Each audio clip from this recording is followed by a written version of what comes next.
12/12/2013 বরাবরই আমরা সরকার বিরোধী আন্দোলন করছি। আমাদের অবরোধ ছিল।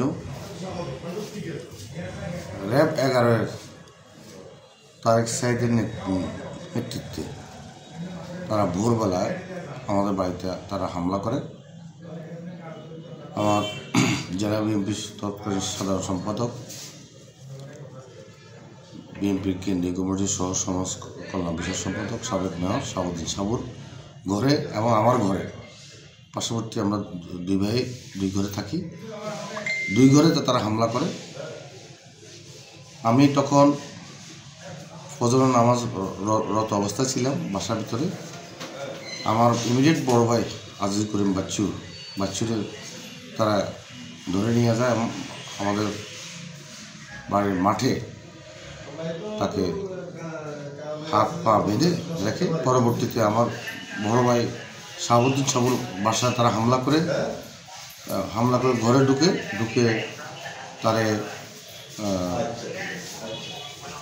ঠেলে আগে তাকে গুলি করা হয় এবং তাকেও হাত পা বেঁধে আমাদের বাসার সামনে মাঠে তারে অবস্থান করে। পরবর্তীতে মানুষ তখন ভোর ফজর নামাজ পড়ে, মানুষ তখন দেখছে এবং আমাদের আন্দোলনরত যত কর্মীরা আছে, নেতা কর্মীরা সবাই কিন্তু তারা অবস্থান করছে। তাদের মূল লক্ষ্য ছিল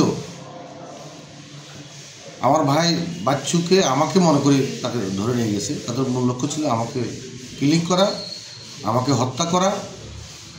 আল্লাহর রহমত ছিল আমি বেঁচে গেছি। আমার এর কারণে পরবর্তীতে যখন আন্দোলনত কর্মীরা মিছিল মিটিং আরম্ভ করছে, তখন তাদের মধ্যে একটা ভয় ঢুকে গেছে।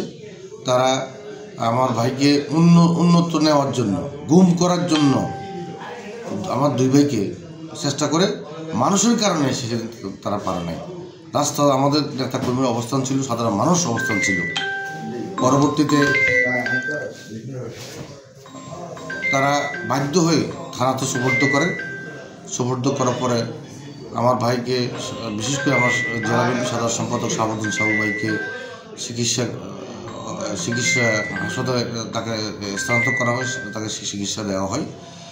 এর প্রেক্ষিতে জনগণ এবং নেতা কর্মীরা সারা লক্ষ্মীপুর শহরের প্রত্যেকটা আনাচে কানাচে ঐক্যবদ্ধ হয়ে তাদের বিরুদ্ধে প্রতিরোধ গড়ে তোলে। প্রতিরোধের মাধ্যমে তারা হাজার তারা গুলি করে। তার মধ্যে আমাদের জেলা যুবদলের যুগ্ম সাধারণ সম্পাদক ইকবাল হোসেন জুয়েল এবং শিহাব সুমন মাহবুব মৃত্যুবরণ করে, শহীদ হন এবং শত নেতাকর্মী আহত হন এবং অনেকে পঙ্গুত্ব জীবন এখন নিয়ে আসে। আমরা কোনোদিন ভাবি নাই যে বিগত সরকার চলেছে, শেখ হাসিনা সরকার, এই ধরনের স্টিম রোলার এই জনগণের উপর, আমাদের বিরোধী দলের নেতা কর্মীদের উপর হামলা চালানো হবে। আমরা স্বাভাবিকভাবে আমরা আন্দোলন করতেছি, স্বাভাবিকভাবে আমরা কোনো এই লক্ষ্য কেউ বলতে পারবো না আন্দোলনের সময় কারো দোকান পাট ব্যবসা প্রতিষ্ঠান বা বিরোধী দল প্রতিপক্ষের অফিস আদালত বা ওদের পার্টি অফিস আমরা কোনোভাবে আমরা হামলা করি নাই। কিন্তু শান্তিপূর্ণভাবে আমাদের আন্দোলন চলছে। কেন জানি না বিগত সরকার এই জিনিসটা করলো, আমরা এখনও ভেবে পাচ্ছি না। এবং এই 12/12/2013 যে গণ্ডটা হচ্ছে, প্রতিদিন আমরা এই তারিখে আমরা সবসময় ওই যারা আমাদের ভাইরা মারা গেছে তাদের স্মরণে আমরা সবসময় আমরা মিলাদ মাহফিল করি, সভা করি।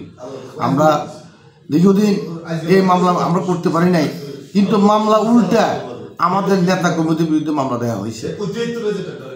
আমরা পরবর্তীতে দেশ স্বাধীন হওয়ার পরে 5 আগস্টের পরে আমরা যখন দেখছি যে হ্যাঁ আমরা এই মুহূর্তে আমরা মামলা করা উচিত, তা আমরা তৎকালীন যারা দায়িত্বে ছিল, আইজিপি, র্যাবের মহাপরিচালক এবং অন্যান্য যারা এই মাঠে যারা এখানে তারেক সাইদ যারা আসছে তাদের বিরুদ্ধে আমরা মামলা করছি। পাশাপাশি আওয়ামী লীগের কিছু নেতৃবৃন্দ এই আমাদেরকে হত্যা করার জন্য এদেরকে আনা হয়েছে, তাদেরকেও আমরা এই আসামি করা হয়েছে। কিন্তু দুঃখের বিষয় আমরা এই মামলা দেওয়ার পরে আস্তে আস্তে 4টা মাস অতিবাহিত হইল, কিন্তু তাদেরকে বর্তমান সরকার বা প্রশাসন এই হত্যাকারীদেরকে গ্রেপ্তার করে নাই। এবং তারা এখনও বাংলাদেশের বিভিন্ন জায়গায় তারা আনাচে কানাচে তারা তারা আছে ইচ্ছে করলে, এবং সরকারি যারা কর্মকর্তা তারাও কিন্তু বাসা বাড়িতে আছে, তাদেরকে গ্রেপ্তার করা হয়নি। অনতি বিলম্বে যেন এই হত্যাকারী এই খুনিদেরকে যেন গ্রেপ্তার করা হয়, নহলে কিন্তু আমরা এই লক্ষ্মীপুরবাসী এবং জনগণ বিএনপি নেতা কর্মীকে নিয়ে আমরা কিন্তু আন্দোলনে এই প্রতিবাদের মাধ্যমে আমরা কিন্তু রাজপথে থাকবো এবং আন্দোলন করব এবং আসামিদেরকে গ্রেপ্তার করার জন্য। আর যদি না করা হয় তাহলে কিন্তু এই লক্ষ্মীপুরে কিন্তু যদি কোনো অঘটন ঘটে, এই জন্য বর্তমান সরকার এবং বর্তমান প্রশাসনের দায়ী থাকবে।